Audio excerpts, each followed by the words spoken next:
নমস্কাৰ বন্ধুসকল, মই হিৰেণ। আজি মই আপোনালোকক এই ভিডিঅ'টোৰ জৰিয়তে এই 2024 বৰ্ষটোৰ শুভকামনা জ্ঞাপন কৰিলোঁ। প্ৰথমে মোৰ চেনেলটো আপোনালোকে ছাবস্ক্ৰাইব কৰি ল'ব, যাতে মোৰ পিছৰ ভিডিঅ'বিলাক আপোনালোকে সহজে লাভ কৰিব পাৰে। লগতে মোৰ ভিডিঅ' যদি ভাল লাগে তেন্তে লাইক আৰু শ্বেয়াৰ কৰিব, কমেণ্ট কৰি আপোনাৰ মনোভাৱ প্ৰকাশ কৰিব। এতিয়া মূল বিষয়লৈ। আপোনাৰ মনত এই 2024 বৰ্ষটোক লৈ যথেষ্ট চিন্তা থাকিব পাৰে, যেনে আপোনাৰ পাৰিবাৰিক, আৰ্থিক, এডুকেশ্যন, কেৰিয়াৰ, স্বাস্থ্য, এই সকলোবোৰৰ ওপৰত আপোনাৰ নিশ্চয় চিন্তা এটা আছে যে আপোনাৰ এই 2024 বৰ্ষটো কেনেদৰে পাৰ হ'ব। সেই বিষয়বস্তুৰ ওপৰত সম্পূৰ্ণ তথ্য এই ভিডিঅ'টোত আপোনালোকক আগবঢ়াইছোঁ, যাতে আপোনালোকে এই ভিডিঅ'টোৰ দ্বাৰা আপোনালোকে যাতে উপকৃত হ'ব পাৰে আৰু আগতীয়াকৈ আপুনি আপোনাৰ সমস্যাবোৰৰ বিষয়ে আপুনি আগতীয়াকৈ যাতে জানি লয়, যাতে আপুনি সাৱধান থাকিব পাৰে। সেইবাবে আপোনালোকক এই ভিডিঅ'টো আগবঢ়াইছোঁ।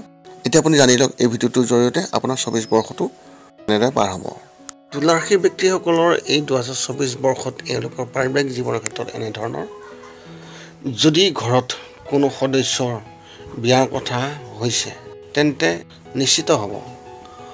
হয়তো এই বছৰ আপোনালোক সকলোৱে হয়তো তেওঁক বিয়া কৰাই দিব, যাৰ বাবে ঘৰখনত সুখৰ পৰিৱেশ বিৰাজ কৰিব।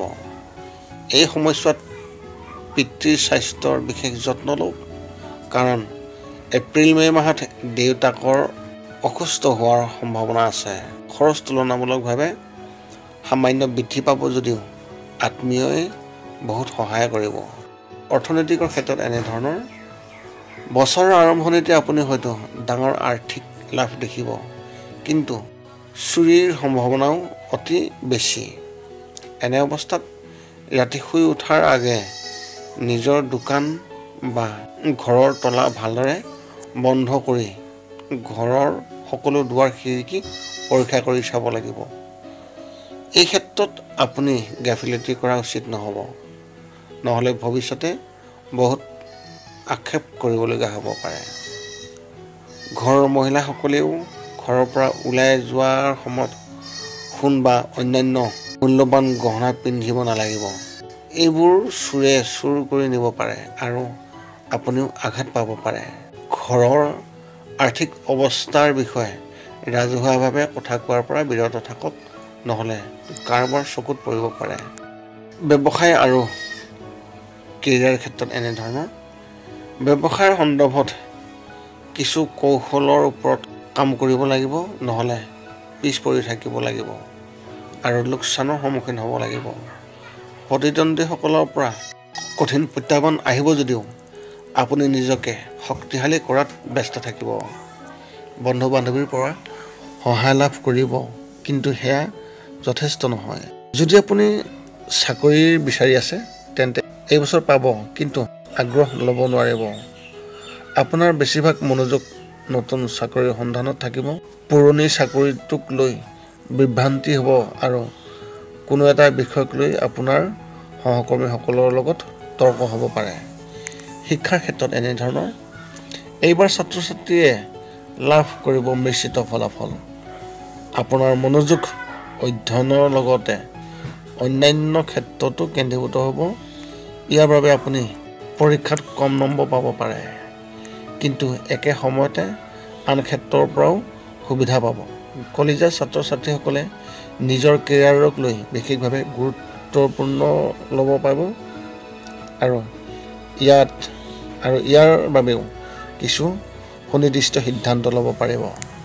যদি আপুনি প্ৰতিযোগিতামূলক পৰীক্ষাৰ বাবে প্ৰস্তুতি চলাই আছে তেন্তে এইবাৰ সফলতা লাভ কৰাৰ প্ৰবল লক্ষণ দেখা গৈছে, আৰু যদি আপুনি মনোনিৱেশ কৰি থাকে তেন্তে সফলতাই নিশ্চিতভাৱে আপোনাক লগ দিব। প্ৰেমৰ ক্ষেত্ৰত এনেধৰণৰ। যদি সম্পৰ্কত কোনো পুৰণি বিবাদ চলি আছে বা কোনো বিষয়ক লৈ দুয়োৰে মাজত বিবাদ হৈছে বা বিবাদ হয়, তেন্তে এই বছৰেই শেষ হ'ব। স্বামী স্ত্ৰীৰ মাজত সম্পৰ্ক মজবুত হ'ব আৰু আপুনি আগতকৈ অধিক শক্তিশালী অনুভৱ কৰিব। যদি আপোনাৰ বিয়া হোৱা নাই তেন্তে ঘৰত আপোনাৰ সম্পৰ্কৰ কথা আৰম্ভ হ'ব, কিন্তু তাৰপিছত সেয়া কমি যাব। ছ'চিয়েল মিডিয়াত কাৰোবাৰ প্ৰতি আকৰ্ষণ অনুভৱ কৰিব, কিন্তু ক'ব নোৱাৰিব। স্বাস্থ্যৰ ক্ষেত্ৰত এনেধৰণৰ। বছৰ আৰম্ভণি ভাল হ'ব, কিন্তু এপ্ৰিল মাহৰ পিছত আপোনাৰ শাৰীৰিক স্বাস্থ্য অলপ দুৰ্বল হৈ থাকিব। আপুনি মানসিকভাৱে সম্পূৰ্ণ সুস্থ হৈ থাকিব আৰু কোনো টেনশ্যন নাথাকিব। বছৰৰ শেষত ডেংগু বা আন কোনো ধৰণৰ ৰোগ হ'ব পাৰে, যিয়ে আপোনাক অসুবিধা দিব। এই বছৰ আপোনাৰ শুভ সংখ্যা হিচাপে 7 আৰু শুভ ৰং হিচাপে আপুনি এই বছৰত হালধীয়া ৰং ব্যৱহাৰ কৰিব পাৰে। বৃশ্চিক ৰাশিৰ ব্যক্তিসকলৰ পাৰিবাৰিক জীৱনৰ ক্ষেত্ৰত এনেধৰণৰ। এইবাৰ আপোনাৰ পৰিয়ালে বহুত বিপদৰ সন্মুখীন হ'ব, কিন্তু সকলোৱে একেলগে মুখামুখি হ'ব।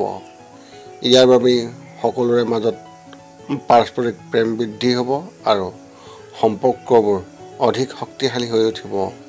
যদি আপোনাৰ ঘৰত কোনোবাই বিয়া পাতিছে, তেন্তে ঘৰত অলপ আলহী থকাৰ সুখ পাব পাৰে। সকলোৰে সহযোগিতা পাব আৰু সকলোৰে লগত পৰিয়ালৰ সম্পৰ্কও অধিক মজবুত হৈ পৰিব।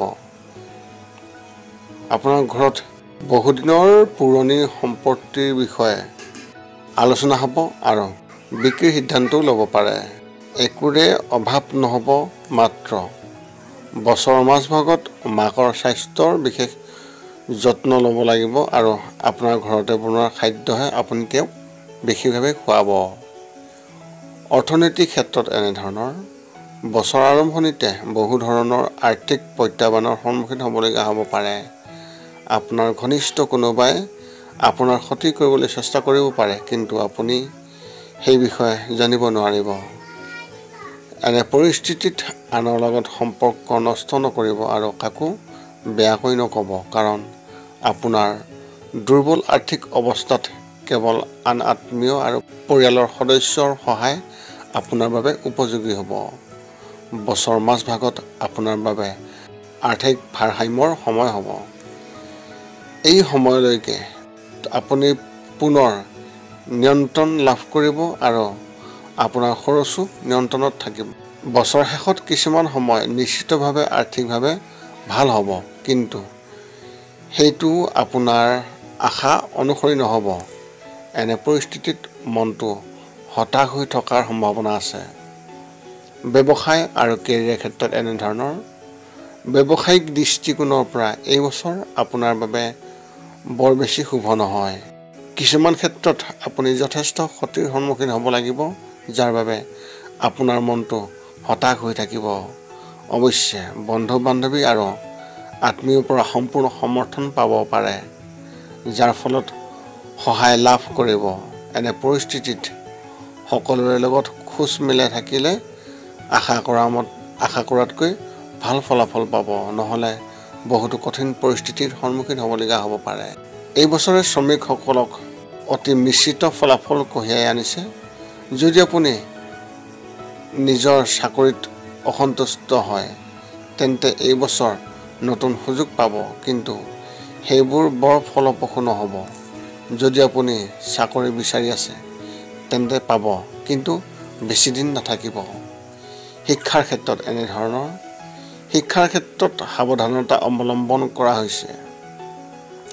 যদি আপুনি সফলতা বিচাৰিছে, তেন্তে আপুনি কঠোৰ পৰিশ্ৰম কৰিব লাগিব, অন্যথা ফলাফল আপোনাৰ পক্ষত নহ'ব। যদি আপুনি কলেজত পঢ়ি আছে, তেন্তে আপোনাৰ কেৰিয়াৰক লৈ শংকিত হ'ব আৰু আপোনাৰ ক্ষেত্ৰখন সলনি কৰাৰ চিন্তা আপোনাৰ মনলৈ আহিব পাৰে।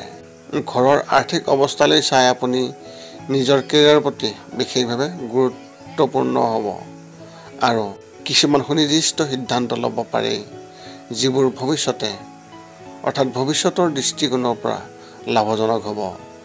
যদি আপুনি প্ৰতিযোগিতামূলক পৰীক্ষাৰ বাবে প্ৰস্তুতি চলাই আছে, তেন্তে এই বছৰ সফলতা লাভ কৰাৰ সম্ভাৱনা অত্যন্ত প্ৰবল। সেয়েহে সজাগ হওক আৰু কোনো সুযোগ হেৰুৱাব নালাগে।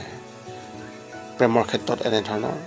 যদি আপুনি ইতিমধ্যে কাৰোবাৰ লগত প্ৰেমৰ সম্পৰ্কত আছে, তেন্তে আপুনি এই কথা ক'বলৈ ভাল নাপাব, কিন্তু এই বছৰ আপোনাৰ ৰাশিফলত চন্দ্ৰৰ অৱস্থান সঠিক নহয়। সেইবাবে আপোনাৰ প্ৰেমিকৰ দ্বাৰা প্ৰতাৰিত হ'ব পাৰে, যিয়ে আপোনাক হতাশ কৰিব।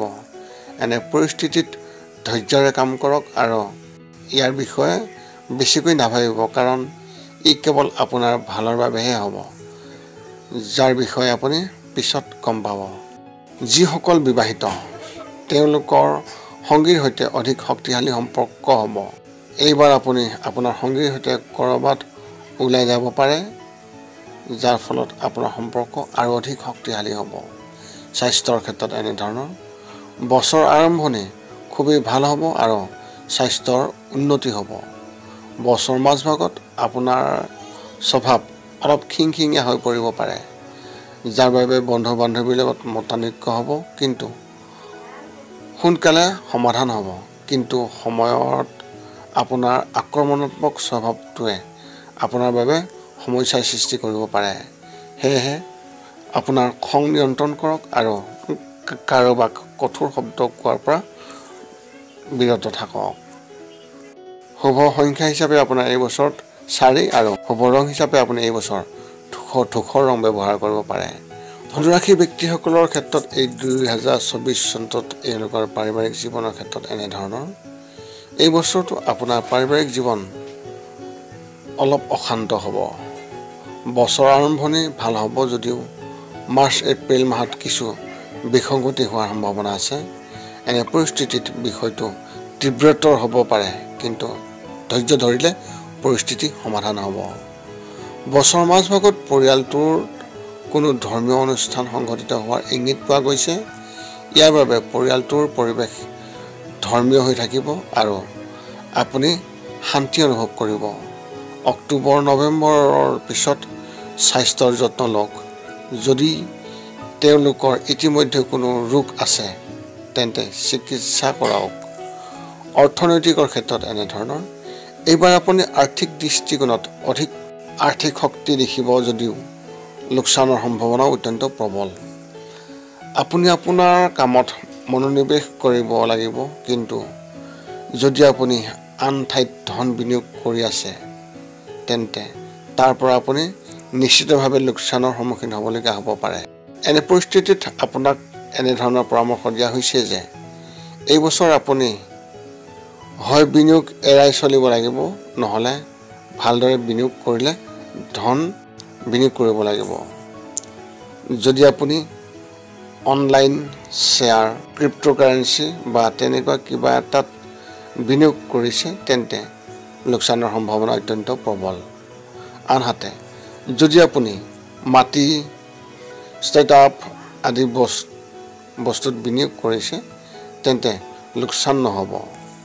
অক্টোবৰ মাহত অভাৱনীয় লাভৰ ইংগিত পোৱা গৈছে, যাৰ ফলত পৰিয়ালটোত আৰ্থিক অৱস্থা উন্নত হ'ব। ব্যৱসায় আৰু কেৰিয়াৰ ক্ষেত্ৰত এনেধৰণৰ যদি আপুনি এজন ব্যৱসায়ী তেন্তে এই বছৰ আপুনি অগ্ৰগতি দেখিব। ব্যৱসায়ৰ অৱস্থা উন্নত হ'ব আৰু যদি কিবা পুৰণি ঋণ আছে তেন্তে সেয়াও নাইকিয়া হ'ব। যদি আপুনি ক'ৰবাত ধন বিনিয়োগ কৰিছে তেন্তে তাৰ ওপৰত চকু ৰখাৰ অত্যন্ত প্ৰয়োজন, কাৰণ সেই ফালৰ পৰা কিছু লোকচানৰ সম্ভাৱনা আছে। সময়মতে তাৰ পৰা টকা উলিয়ালে নিশ্চয় ইয়াৰ ফলত হোৱা লোকচানৰ পৰা ৰক্ষা পৰিব, নহ'লে পিছত আক্ষেপ কৰিবলগীয়া হ'ব পাৰে। কাম কৰিলে তাত কাম কৰিবলৈ মন নাযাব, চাকৰিত সন্তুষ্ট যেন নালাগিব আৰু পদত্যাগ কৰাৰ কথাও ভাবিব পাৰে। চাকৰিৰ অগ্ৰগতিৰ আশা থাকিব যদিও হতাশ হ'ব। জুন জুলাই মাহৰ পৰা এনে নতুন চাকৰিৰ সন্ধানত থাকিব। শিক্ষাৰ ক্ষেত্ৰত এনেধৰণৰ যদি আপুনি উচ্চ শিক্ষা গ্ৰহণ কৰি আছে বা কম্পিউটাৰ, মিডিয়া বা মেনেজমেণ্টৰ ছাত্ৰ হয় তেন্তে এই বছৰ আপোনাৰ অগ্ৰগতিৰ প্ৰবল সম্ভাৱনা আছে। চাকৰি সুযোগ বহু ক্ষেত্ৰৰ ফালৰ পৰা আহিব, কিন্তু আপোনাৰ মনোযোগ থাকিব নিজকে আৰু অধিক উন্নত কৰাত। এনে পৰিস্থিতিত কোনো ভাল সুযোগ পিছলৈ যাবলৈ নিদিব, নহ'লে পিছত আক্ষেপ কৰিব লাগিব।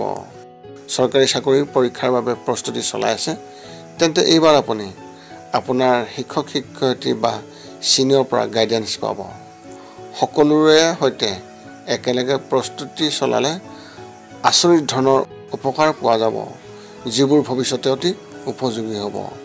প্ৰেমৰ ক্ষেত্ৰত এনেধৰণৰ যদি আপুনি নতুনকৈ বিবাহ পাশত আবদ্ধ হৈছে তেন্তে এই বছৰ সন্তান জন্ম দিয়াৰ প্ৰবল ইংগিত পোৱা গৈছে, যাৰ বাবে ঘৰত সুখৰ পৰিৱেশ সৃষ্টি হ'ব। প্ৰেমৰ সম্পৰ্কত থাকিলে প্ৰেমিকৰ লগত কিছু সুনিৰ্দিষ্ট সিদ্ধান্ত ল'ব পাৰে আৰু জুন জুলাই মাহত ইয়াৰ সৈতে ক'ৰবাত ওলাই যোৱাৰো পৰিকল্পনা কৰিব পাৰে। বিবাহৰ বাবে জীৱনসংগী বিচাৰি থকা ব্যক্তিসকলে এই বছৰ হতাশ হ'ব আৰু তেওঁলোকে নিজৰ প্ৰকৃত জীৱনসংগীৰ বাবে অলপ বেছি সময় অপেক্ষা কৰিব লাগিব। যদি আপুনি অবিবাহিত তেন্তে ছ'চিয়েল মিডিয়াত কাৰোবাৰ প্ৰতি আকৰ্ষণ অনুভৱ কৰিব আৰু লাহে লাহে আপুনি তেওঁৰ প্ৰেমত পৰিব পাৰে। স্বাস্থ্যৰ ক্ষেত্ৰত এনেধৰণৰ বছৰ আৰম্ভণিতে আপুনি স্বাস্থ্যৰ ক্ষেত্ৰত দুৰ্বল অনুভৱ কৰিব আৰু শাৰীৰিকভাৱে দুৰ্বল অনুভৱ কৰিব। এনে পৰিস্থিতিত স্বাস্থ্যৰ যত্ন লওক আৰু ব্যায়াম কৰাৰ বাবে আপুনি চিন্তা কৰক, নহ'লে পিছত আৰু সমস্যাৰ সন্মুখীন হ'ব লাগিব। আপুনি মানসিকভাৱে সুস্থ হৈ থাকিব আৰু কোনো ধৰণৰ সমস্যা নহ'ব। বছৰৰ শেষত কিছু সৰু সৰু ৰোগ হ'ব পাৰে, কিন্তু ইয়াৰ বিশেষ সমস্যা নহ'ব। খাদ্যাভ্যাস সঠিকভাৱে ৰাখক আৰু বাহিৰত যিমান পাৰে কমকৈ খাব। এই 2024 চনত আপোনাৰ শুভ সংখ্যা হিচাপে 3 আৰু শুভ ৰং হিচাপে আপুনি এই বছৰ গোলাপী ৰং ব্যৱহাৰ কৰিব পাৰে। পুনৰ লগ পাম অন্য এটা ভিডিঅ'ত। আজিলৈ ধন্যবাদ।